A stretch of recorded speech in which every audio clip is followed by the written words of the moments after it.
Erizova Major General Mugisha Gregory Muntu oyesimbira wa President wa Uganda aha kibina cha Alliance for National Transformation yatandikira mu Rumwizi Kabura Town Council arukusherura Karuru omu district ya Rampara. Uganda yona hoye ntwakana na General Museveni ebintu ebyari kugira ngo nubenda ku protecting again zezero itwe mutekatekere yitu nayo kugira ngo General Museveni hari byakozereho konke byatakakozere tachibe basa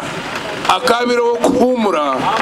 haza abantu abandi barebo kubakishobora bizo biri mu ihango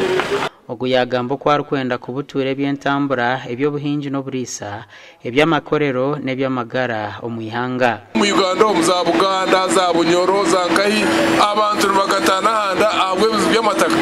omuntu wa sente yija ya kugura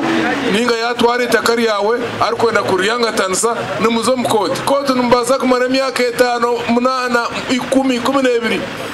woti ne sente no siyo mwaka gwa kabiri gwa kishato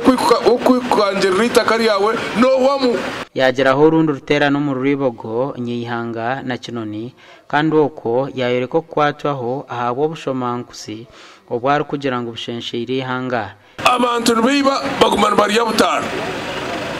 imwe babutosha ni mu muryo mubunke wagenda wiba nkembuzi nibakuta mu chameno mara muyane myaka engahi ure na ba billion 10 wa no shangu tino cyabo esente zibar kwiba nuzakubeniza baretere mbaza mu marwaro nuzakubeniza bakorere nguto yajumire nkora Dr. Kiza Besije yakwasirwemu kandi akabura kutungo buringaniza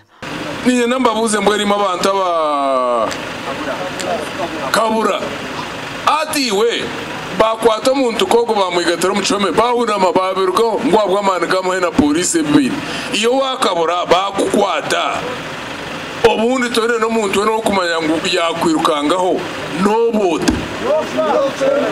nyencha kare Major General Mugisha Muntu naza kusiba mu district ya Bushenyi arukusherura Bushagici gasha kwa Aiden Bataringaya.